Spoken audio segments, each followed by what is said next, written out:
10 years ago, I had this list in my head. I never dreamt that I'd get to the end of that list. So I've decided to end my river monsters journey. Look at this! Arapaima on a fly. This thing...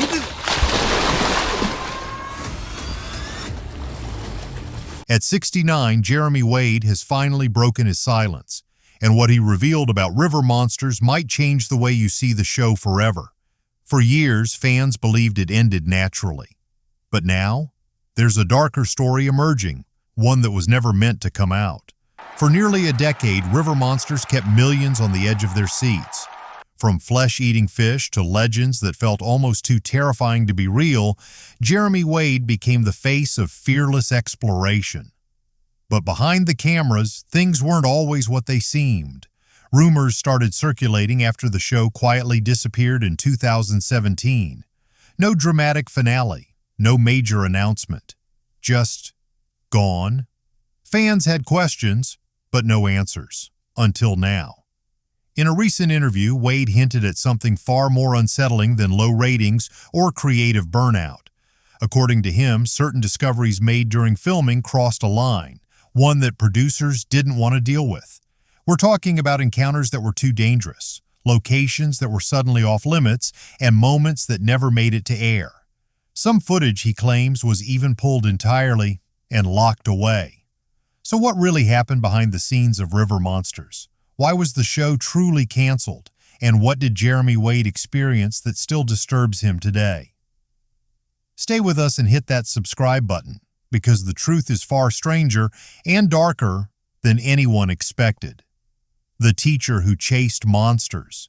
If there's anyone who ever earned the right to call himself an explorer of the unseen, it's Jeremy Wade, the man who made the world believe that monsters still swim beneath the surface. But long before the cameras and the fame, his obsession was already alive. Quiet, constant, and hungry. Wade's fascination with rivers started young on the banks of the River Toe in East Anglia. While other kids were glued to football matches, he was staring into moving water, trying to guess what pulled on the weeds beneath. It was inevitable that he would be drawn to it. His first attempts at fishing were clumsy, and his catches were rare, but the moment he landed his first fish, something changed. He was hooked in more ways than one, and from that day on, his curiosity only grew stronger. That curiosity eventually pushed him beyond the comfort of home. He studied zoology at Bristol University, earned a postgraduate teaching certificate in Kent, and spent nearly 20 years teaching biology in England, India, and even Sudan. It was stable work, respectable, the kind of career that gives you a roof and a routine, but for Jeremy, the classroom walls started to feel like a cage. Every school term was just a countdown to his next escape, every paycheck a ticket to somewhere wilder. He'd pack his bags the moment he got a holiday and disappear into the world's backwaters. The locals in those remote villages got used to the sight of a tall, polite Englishman asking strange questions about rivers that ate people. They told him tales, half folklore, half warning, about fish that swallowed dogs, shadows that dragged swimmers under, and spirits said to live in the deepest bends of the current. Outsiders dismissed them as superstitions. Wade didn't. He took notes. Every rumor, every haunting detail went into his growing library of river stories from Africa, Asia, and South America. Over time, these stories began to feel like clues in a much larger mystery. He was certain there was truth hidden in the myths, that monsters might exist not as fantasy, but as misunderstood biology, and the only way to find them was to go where no scientist or fisherman dared to go. But obsession comes with a price. The more time he spent chasing the unknown, the more detached he became from ordinary life. While his colleagues talked about mortgages and promotions, Wade was sleeping in tents, wading through murky water, and getting bitten by things most people couldn't pronounce. The rivers gave him purpose, and sometimes nearly took his life. He started reflecting on the years he'd spent chasing whispers. What if those stories could be brought to life for everyone? Not just as fish tales, but as something deeper, a mix of science, myth, and raw survival. Out of that fever-driven dream, the idea for River Monsters was born. When River Monsters finally aired in 2009, audiences were hooked from the first cast of his line. The debut episode plunged viewers into the Amazon basin, a place that seemed to breathe danger. Jeremy faced creatures that looked like they belonged in nightmares. The colossal arapaima that could leap like a horse, the piraiba catfish rumored to eat animals whole, and the infamous piranhas, whose reputation was almost scarier than the truth. But the show wasn't just about catching fish, it was about solving mysteries. Each episode unfolded like a detective story, with Wade piecing together clues from local legends, eyewitness accounts, and scientific evidence. By the time he landed the monster, viewers weren't just watching a man fish, they were watching him show that myths and biology sometimes come together in the same river. The response was explosive. River Monsters became Animal Planet's most-watched show almost overnight. Scientists respected its accuracy. Casual viewers loved its suspense, and people who'd never held a fishing rod suddenly found themselves glued to screens, waiting for the next creature to appear. Jeremy Wade, the quiet man with the calm voice and steel nerves, had become a global TV star, but fame never really suited him. While others saw celebrity, he saw distraction. For him, it was never about ratings. It was about discovering the next mystery. Yet even as the stakes climbed, Wade's attitude stayed the same. Focused, careful, almost humble. He wasn't chasing glory, he was chasing answers. And as the crew followed him into more unforgiving places, through jungles, deserts, and war zones, a silent question began to rise. How far could Jeremy Wade really push the hunt before the river pushed back? And soon, those small trips into the unknown would become something much bigger and much more dangerous. The hunt that outgrew the jungle. When River Monsters first aired, nobody expected it to explode the way it did. Viewers didn't just tune in, they devoured it. Season 1 felt like lightning in a bottle. Real danger, real mystery, and a real man facing things most people would only see in nightmares. The ratings shot through the roof, and suddenly Jeremy Wade wasn't just chasing monsters, he was leading a worldwide obsession. But success, as always, comes with a catch. After that first season's runaway success, the network wanted more. Bigger fish, stranger stories, deadlier waters. Audiences had developed an appetite for fear, not the Hollywood kind, but the kind that felt real. The Amazon had given them piranhas, arapaima, and electric eels, but now fans wanted to know what else hid in the world's rivers. The challenge was clear. Go farther. And so Wade did. By the second and third seasons, the small production that began in the muddy waters of South America had grown into a global expedition. The team leapt continents, from the misty Himalayas to the mangroves of Southeast Asia, from the murky Congo to the radioactive rivers near Chernobyl. Every new season pushed them into tougher environments, riskier waters, and situations that tested more than just fishing skills. Take the Congo, for example. Calling the Congo River dangerous is an understatement. It's one of the deepest rivers on Earth, over 700 feet in some parts, and its currents move with terrifying force. Beneath its surface live creatures that science barely understands, including the Goliath tigerfish, a silver-scaled predator with teeth like daggers and the power to tear flesh in seconds. Getting there was a nightmare in itself. The terrain was unforgiving, the heat relentless, and the political situation unpredictable. The crew had to carry their equipment through thick jungles, deal with constant breakdowns, and negotiate permissions from local authorities who were often suspicious of outsiders with cameras. Even getting fuel for the boats was a struggle. Wade himself contracted malaria again during that trip, a harsh reminder that the real danger wasn't always in the water. Still, he refused to give up. Then came Southeast Asia and what nearly broke the entire crew. The mission: find a creature so massive that even local fishermen spoke of it with a mix of fear and awe. The giant freshwater stingray. The locals whispered about a flat-bodied shadow the size of a car with a tail long enough to pierce a man, one capable of dragging full-grown buffalo into the depths. Whether that was true or not didn't matter. The legend was too big to ignore. Under a brutal tropical sun, the crew waited for days, soaked in sweat and mosquito bites, with nothing to show for it. Tempers frayed, equipment overheated, people got sick. Then finally, it happened. The river surface broke. A shape rose from below. slow and deliberate, like something ancient waking from sleep. When they finally caught and filmed it, the stingray stretched nearly 15 feet from nose to tail and weighed more than 600 kilograms. It took several people just to steady it beside the boat. Wade's arms trembled with exhaustion, his voice barely hiding the awe. The scene would become one of the most iconic moments in River Monsters history. But behind the calm narration was pure chaos, and that's something viewers rarely saw, how fragile every expedition truly was. Guyana, for instance, looked like a lush, peaceful paradise on screen, but behind the camera it felt closer to survival training. The crew had to cut their way through the jungle inch by inch, using dugout canoes to reach places no road could reach. It rained every single day. Cameras corroded, boots filled with mud, food ran low. There were nights when sleep was impossible because of the noise, insects, storms, and things moving in the dark.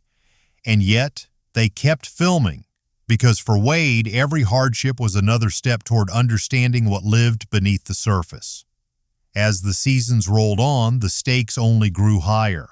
The show's budget ballooned. The schedule tightened, and the demand for spectacle intensified. What began as a humble search for truth was now a full-scale production, one that needed to deliver monsters, no matter the cost. Filming in Chernobyl, for example, was a logistical nightmare. Wrapped in a radiation suit, Wade and his team fished in the cooling ponds near the nuclear plant, where nature had reclaimed a man-made disaster zone. In another episode, he dived at night to find the elusive oarfish in the Mediterranean, descending into depths where sunlight never reached. And if the rivers weren't dangerous enough, the sky joined in. During one expedition, their sound recordist was struck by lightning. Wade later recalled that the man hadn't even been holding a boom at the time. He was simply standing there when a blinding crack split the air. The man survived miraculously, but the blast burned the hair from his legs and left him dazed. When Wade asked him to rate the pain on a scale of 1 to 10, the man replied that it was a 10 without hesitation. Weather became the silent villain of river monsters. Out on the water, there was nowhere to hide. In the Amazon, Wade noted that many lives had been lost to sudden storms. Most believed the safest choice was to head for shore, yet that was often when falling trees turned safety into danger. It was a harsh reminder that nature showed no mercy, not even to those who came just to film it. By the time Season 7 arrived in 2015, the cracks were starting to show. The endless travel, the pressure to top each episode, the constant exposure to danger, it all began to take a toll. Some crew members quietly stepped away, worn down by the exhaustion and stress. Those who stayed pushed on, bonded by something between loyalty and obsession. Each new river became a test of endurance. What looked on screen like a smooth adventure was, in reality, grueling and unpredictable. Days without food, weeks without rest, illness, accidents, and arguments. The crew's resilience was stretched thin, and at the center of it all was Wade. Still calm, still determined, still chasing the next legend. But success has a way of changing the chase. The thrill that once came from discovery was now replaced by the pressure to deliver spectacle. Wade, who had once fished for answers, now fished for survival. Of the show, of the mission, and sometimes of himself. And before long, the man who built a career on hunting nightmares would find himself facing one that no net could catch, no hook could pull from the water. The deeper the crew went into these wild waters, the more they realized the monsters weren't the only things that could kill you. When the hunt nearly killed him. Every adventure show on TV looks exciting, cut just right, set to music, ending in triumph. But River Monsters wasn't just another travel series. Behind the calm narration and breathtaking slow-motion shots was chaos, fever, injuries, exhaustion, and sometimes the kind of fear that can't be faked. For Jeremy Wade, the man who made danger look graceful, the truth was far less cinematic. Every expedition took something from him, a little strength, a little sanity. And nowhere was that more true than in the Congo. The Congo River doesn't just flow, it hunts. It's one of the deepest rivers on Earth, running dark and violent through a land where danger isn't just in the water. You can't see the bottom, can't predict the currents, and can't fully understand the sheer size of what moves beneath. Wade went there chasing the Goliath tigerfish, a monster said to bite through bone, but what almost killed him wasn't a fish, it was malaria. It started like a normal fever.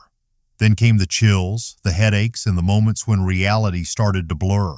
He wrote short, shaky notes in his journal, not sure if he'd even remember them later. Sweating, delirious, can't move, feels like the river's still inside me. His crew watched helplessly as he drifted in and out of consciousness, his skin burning hot 1 hour and freezing cold the next. They tried to keep him hydrated, but clean water was scarce. Days blurred into weeks. Wade would later admit he didn't think he'd survive. He'd seen enough locals die from the same thing, strong men who went to bed sweating and never woke up. "I was lucky," he said years later, "but it didn't feel like luck at the time." Even after he recovered, the weakness stayed with him, a constant reminder that the real monsters weren't always the ones with teeth. Some were microscopic, invisible, and waiting in every breath of humid air. But the Congo wasn't his only brush with death. The Amazon had nearly taken him down too. During one expedition to catch an arapaima, a prehistoric armor-scaled fish the size of a refrigerator, things went wrong fast. As he tried to secure the fish beside the boat, it thrashed once hard and launched itself straight at him. The impact hit him square in the chest, a blow so powerful his doctor later compared it to what happens in a car crash. For 6 weeks, he could still feel the ache deep in his sternum. For a moment, he recalled, "I thought my heart had stopped." And that was just one of the countless hits he took. In Argentina, a tiny catfish stabbed him in the hand with its dorsal spine. Harmless looking, sure, but the sting was pure agony. The wound swelled instantly and pain pulsed up his arm in relentless waves. The slime coating the spine carried a mild toxin, and for hours his hand burned as if it were on fire.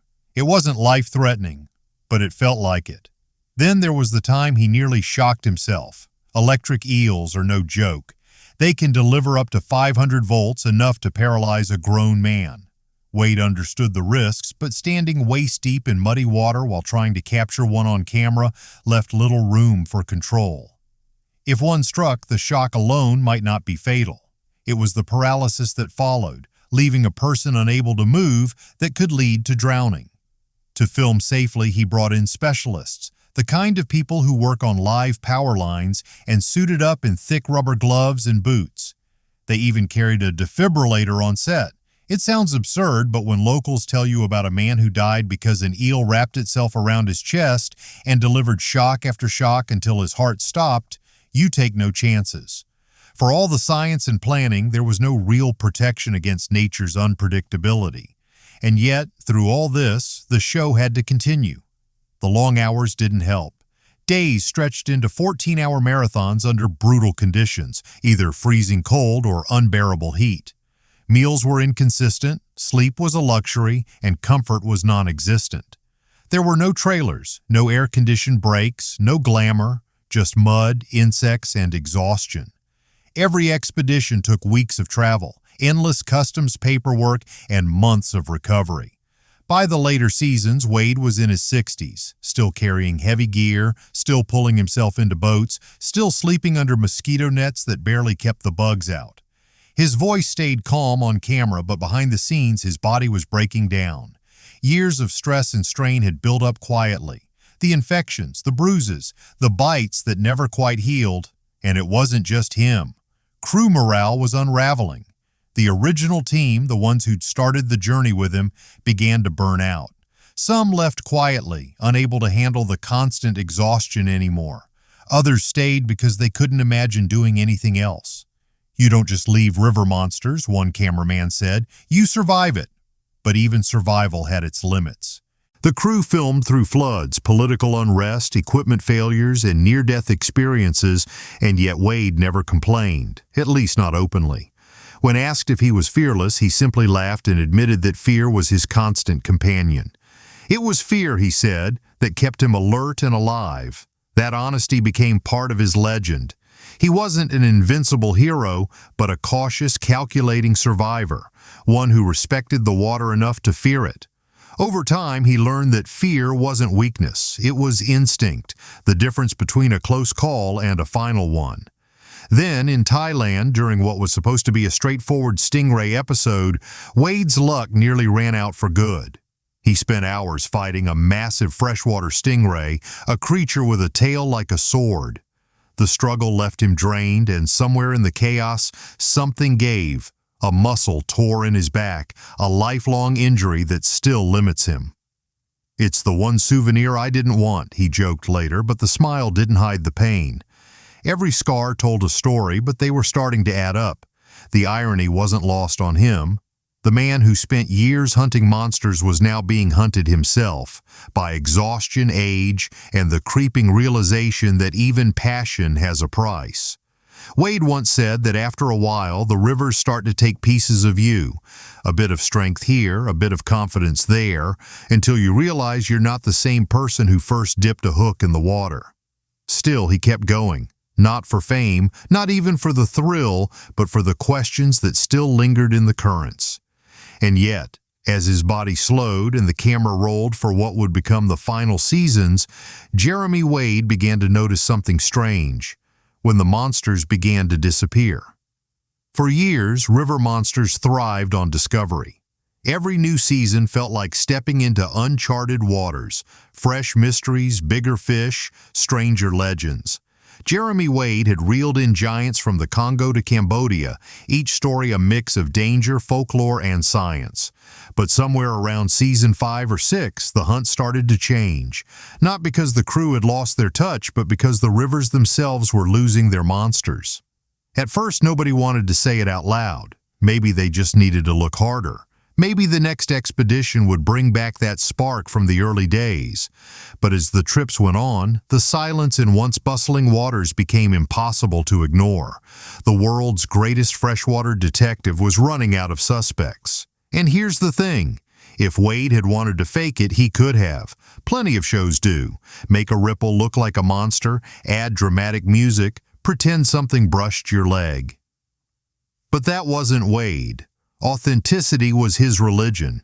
He believed that if a story needed lies to make it exciting, it was already lost. So the cameras kept rolling, even when there was nothing left to capture but the fading echoes of what once existed. Behind the scenes, the pressure grew. Producers worried the show might stall. The audience wanted new monsters every season, but nature wasn't cooperating. Some of the crew whispered that the magic was fading. Others started noticing something worse. Pollution creeping into rivers that had once been pristine, dams choking off migration routes, forests stripped bare. It wasn't just the show that was running out of material, the planet itself was running out of life. In the early days, a good expedition ended with a fish. Now they ended with questions. Why were there fewer tigerfish in the Congo? Why did the Amazon stingrays seem smaller? And why did entire stretches of river feel lifeless? Wade began realizing the monsters weren't hiding. They were dying. He would return to places he'd filmed before, expecting to see the same vibrant chaos, and instead find still, brown water. Local fishermen spoke of once legendary catches that hadn't been seen in years.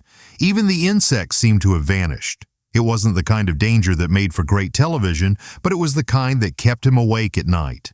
The northern river shark was one of the clearest warnings. When Wade caught one in season 4, it felt like a miracle, a ghost from the edge of extinction. Scientists believe there may be fewer than 200 left in the world. By the time Wade found his, fewer than 20 had ever been documented. And that wasn't just rare, it was heartbreaking. It was like filming the last page of a disappearing book. There were others too, the oarfish, the Chinese sturgeon, the sawfish. Some were so elusive that even locals doubted they still existed. For a man who spent decades chasing myths, Wade suddenly found himself documenting reality's collapse. What began as an adventure series was slowly turning into a requiem for the rivers. The tone shifted. The thrill of the chase gave way to a quiet sadness. Viewers didn't always notice it right away, but the change was there. Subtle, steady, and devastating. The show became less about catching monsters and more about what humanity was losing. Wade wasn't just hunting fish anymore, he was documenting extinction in real time, and it weighed on him. Every expedition now carried a moral question. Was he too late? Could the creatures that inspired river monsters even survive another decade of human pressure? He started talking more about conservation, even when the producers wanted more action. He reminded audiences that these fish weren't villains. They were survivors pushed to the edge by the same species holding the camera. The monster, it turned out, wasn't in the river at all. But there was still awe, even in decline. The natural world had its moments of quiet beauty, a flash of scales beneath muddy water, a ripple where something ancient moved. Wade often described it as hope in motion, yet each glimpse felt more fleeting than the last. For the crew, the mood changed too. Gone were the adrenaline-filled days of casting lines into uncharted depths. Now every journey felt heavier. It wasn't just about finding something, it was about saying goodbye. By the later seasons, River Monsters had become less of a survival show and more of a reflection. The places Wade once called alive were falling silent one by one, replaced by plastic bottles, dead zones, and ghost towns of water. He started writing in his journal again. Not field notes, but reflections about the Congo's fading heartbeat, about how the Amazon smelled of gasoline more than rain. There was one entry he wrote after filming the final season. The monsters are still out there, but now they're fighting to survive. We didn't run out of stories. The stories ran out of time. It was a quiet realization that River Monsters had never been about fear. It was about respect. The same curiosity that once drove Wade to chase legends now made him mourn what humanity had done to them. And the rivers weren't the only things changing. Something darker was coming. Not from the depths, but from the boardrooms. What's your take on this? Share your perspective in the comment section.